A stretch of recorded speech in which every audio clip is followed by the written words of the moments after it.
করতে হবে। এই জন্য কি আপনারা প্রস্তুত আছেন? প্রিয় ভাই ও বন্ধুগণ, আল্লাহ রাব্বুল আলামিন পবিত্র কালামে হাকিমে বলেছেন, ওয়ানুরিদু আন্না মুন্না আলাল্লাযীনা ইসতুদফু ফিল আরদি ওয়াজআলনাকুম আইয়ামাতুন ওয়াজআলনাকুম ওয়ারিসিন। যাদেরকে দমিয়ে রাখা হয়েছে, যাদেরকে নিষ্পেষিত করা হয়েছে, আমি আল্লাহ রাব্বুল আলামিন তাদের পক্ষ অবলম্বন করব, তাদেরকে নেতৃত্ব দেব, তাদেরকে কর্তৃত্ব দেব, তাদেরকে রাষ্ট্রীয় ক্ষমতায় অধিষ্ঠিত করব। কে ঘোষণা করেছেন? আল্লাহ রাব্বুল আলামিনের কোন ঘোষণার কি কোনো ব্যতিক্রম হতে পারে? বিগত 17 বছর বাংলাদেশের শ্রমিক কল্যাণ ফেডারেশন, বাংলাদেশের জামাত ইসলামী, ইসলামী ছাত্র শিবির তথা ইসলামী আন্দোলনের সকল লোকদের উপরে নির্যাতন, নিষ্পেষণের স্টিমের ওয়ার চালিয়েছিল ওই ফ্যাসিস্ট সরকার।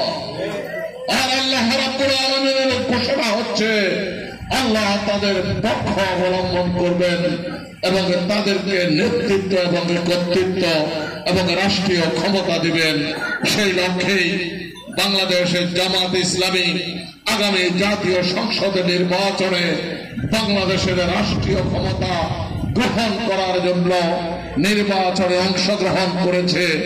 আপনাদের সকলকে সেই নির্বাচনে অতীতের যে কোনো সময়ের তুলনায় 3 গুণ 4 গুণ গতিতে কাজ করার জন্য প্রস্তুতি গ্রহণ করতে হবে।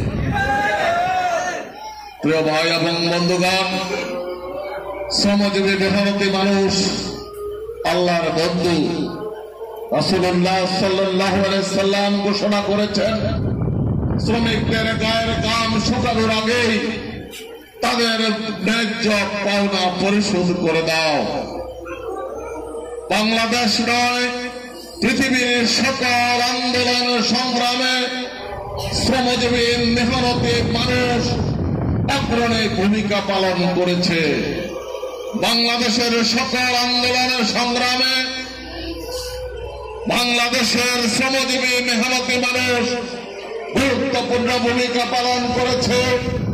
বাংলাদেশের ভাষা দিবস, স্বাধীনতা দিবস, 24 জুলাই বিপ্লব, সকল আন্দোলনের সংগ্রামে শ্রমিকদের অবদান ছিল অত্যন্ত গুরুত্বপূর্ণ।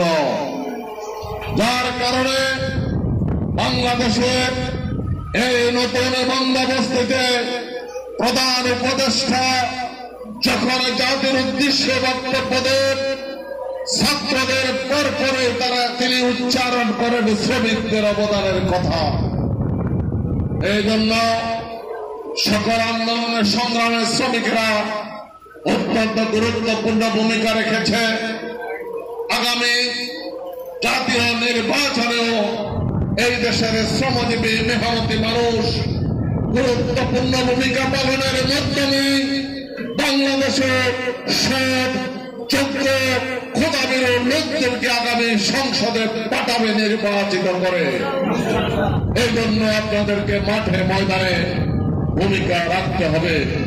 প্রিয় ভাই ও বন্ধুগণ, দুঃখ এবং পরিতাপের বিষয় হচ্ছে যে শ্রমিকেরা দেশ এবং জাতির জন্য তাদের মাথার ঘাম ছায় ফেলে দেশকে এগিয়ে নিয়ে যাওয়ার জন্য ভূমিকা পালন করে, যে দেশের জন্য, যে জাতির জন্য শ্রমিকেরা রক্ত দিয়ে জীবন দেয়, এই দেশ, এই জাতি, এই দেশের নেতারা শ্রমিকদেরকে মূল্যায়ন করতে ব্যর্থ হয়েছে। তারা শ্রমিকদেরকে শুধু ক্ষমতার সিঁড়ি হিসাবে ব্যবহার করেছে। ক্ষমতায় অধিষ্ঠিত হয়ে দেশে বিদেশে সেই সমস্ত নেতারা, এমপিরা, মন্ত্রীরা গাড়ি বাড়ির মালিক হয়েছে, শ্রমিকদের বাধ্য উন্নয়নের জন্য কোন কাজ করে নাই। গত 17টি বছর এই ফ্যাসিস্ট সরকার শ্রমিকদের অনেক অধিকার কেড়ে নিয়েছে। শ্রমিকদের ন্যায্য মজুরি তারা অত্যাচার নির্যাতন জুলুমের ইস্তেমে রোলার চালিয়েছে। আজকে বাংলাদেশ নতুন বন্দোবস্তিতে পরিচালিত হচ্ছে। বাংলাদেশের জামাত ইসলামী একটি স্বপ্ন দেখছেন। সেই স্বপ্ন হচ্ছে আগামী দিনে বাংলাদেশকে গণতান্ত্রিক পদ্ধতিতে এমন এক পর্যায়ে নিয়ে যাবে যেখানে প্রত্যেক শ্রমিক তার ন্যায্য হিস্সা কড়ায় গন্ডায় বুঝে পাবে ইনশাআল্লাহ। বাংলাদেশের জামাত ইসলামী বাংলাদেশে ইসলামী রাষ্ট্র ব্যবস্থা প্রবর্তন করতে চায়। এই ইসলামী রাষ্ট্র ব্যবস্থা প্রবর্তনের জন্য যুগে যুগে আল্লাহ রাব্বুল আলামিনের রাসূল এবং নবী পাঠিয়েছেন। রাসূলুল্লাহ সাল্লাল্লাহু আলাইহি সাল্লামকে আল্লাহ রাব্বুল আলামিন কারণের উদ্দেশ্য হিসেবে বলেছেন, ওয়াল্লাযী আরসালা রাসূলাহু বিল হুদা ওয়া দীনিল হক লিইয়ুযহিরাহু আলা দ্বীনি কুল্লিহি ওয়ালাউ কারিহাল মুশরিকুন।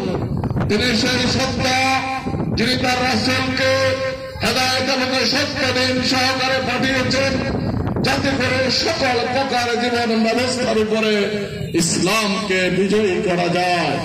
রাসূলুল্লাহ সাল্লাল্লাহু আলাইহি সাল্লাম তার জীবন দশাতে মদিনা একটি ইসলামী রাষ্ট্র প্রতিষ্ঠা করেছেন। সেই রাষ্ট্র প্রতিষ্ঠার আন্দোলনের মূল পতনে সবচাইতে বেশি অবদান যাদের, তারা হচ্ছে আপনাদের মতো শ্রমজীবী মেহনতি মানুষ। রাসূলুল্লাহ সাল্লাল্লাহু আলাইহি সাল্লাম যখন মক্কায় দাওয়াতি কাজ প্রথমে শুরু করেন, জুলুমে নির্যাতনের মধ্যে যখন 40 জন লোক ইসলাম গ্রহণ করেছিল, তার মধ্যে 35 জন লোকে ছিল শ্রমিক। প্রিয় ভাই ও বন্ধুগণ, রাসূলুল্লাহ সাল্লাল্লাহু আলাইহি সাল্লাম শ্রমিকদের জন্য যে